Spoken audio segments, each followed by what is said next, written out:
Two whistleblowers who worked for a drug company called Questcor say that the company bribed doctors to prescribe their dangerously overpriced anti-seizure medication after they raised the price by nearly 100,000%.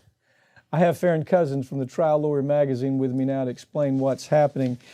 You know, when you hear, you hear these stories from time to time, and then you say, no, that really can't be. The drug company didn't raise that 50,000%. This is 100,000% that they raised the price of this drug.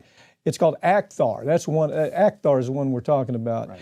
And it started off to where it goes from like, it goes from $40 to $39,000 per prescription. Right, for a small vial of this drug that is primarily used actually to prevent seizures in infants. Yes. You know, I mean, we're talking about newborn children having seizures, and this company, Questcor, said, you know what's better than $40? What if we're making $39,000 per vial? And this story, to me, has every single piece that is wrong with Big Pharma wrapped into one. You've got the price hike of 97,000%, the bribing of doctors, the off-label marketing of this, and I know I'm getting ahead of myself, but this story is every ugly piece. Let's break that down a little bit, though, okay? First of all, you talk about the off-label. Off-label means that the drug comes onto the market for a specific purpose, okay? It may be very narrow. And then the company says, well, we can't make enough money by selling it for that narrow purpose, so we're going to make up other things we can sell it for. This particular drug, for example, was sold for a whole host of things that have not even been clinically proven to be efficacious. You understand? They tell the doctor, Doc, we think it can be used for this. The doctor then uses it for that. And the doctors, they rarely say, well, what do the clinicals show? Show me what the clinical data shows, because the truth is the clinical data showed that this product was not even efficacious for other things like MS and rheumatoid arthritis and some other things that it was used for.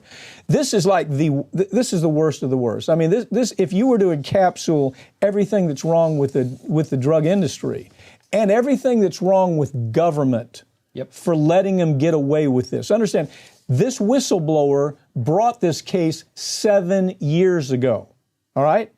It sat around in the Department of Justice, and the truth is the Department of Justice, unless it is a home run, unless it's low-hanging fruit, and you can basically hand a victory to the government, they won't touch a case like this. So somebody says, well, you know, this sounds pretty bad. Maybe we can actually win this one. I mean, what's your take on that? Well, and the reason they want to take it is because they can get a lot of money off it, too. We're talking billions of dollars they can recover from this drug company, Questcor, which is now Mallinckrodt. But the reason the DOJ is even involved in this, and the reason the whistleblowers came forward, is not because this company was ripping off consumers.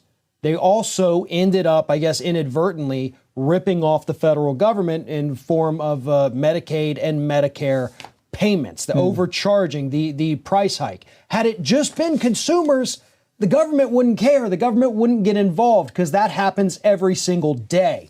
But when they find out, oh, well, you unfairly raised the price, you unfairly were using this in off-label, convincing doctors, bribing them, according to the whistleblowers, to prescribe more of it, and we saw the prescriptions increase with doctors who got your money or your golf junkets or your speaking gigs, then it's a problem. Yeah, well, Questcor took it to a whole new level. Questcor actually set out, they said doctors kind of understood that it was a medication that really wasn't a good medication. It really didn't work. It wasn't really something that was going to help MS or even rheumatoid. So what they did is they would then go about bribing the office worker, the person who sets the appointment. And so they actually, so what they did is they got them for kickbacks, not just to doctors, but to office workers. Yeah. They got them for money laundering. They got them for fraud in misrepresentation of this. And most importantly, they got them for stealing billions of dollars from the American government. I mean, that's what happened here. This company went from marginal kind of profit to where it was making more than $1 billion a year with this scam, Questcor. Absolutely. And to me, that just really shows how desperate some of these pharmaceutical companies are going to get. They know they've got a not so great product, not as good as the competitors. So when you get to the point where you essentially have to bribe the receptionist to even allow your phone call to come in, when you have to bribe the person making the schedule to even let you get through that door to talk to the doctor under false pretenses, something is wrong.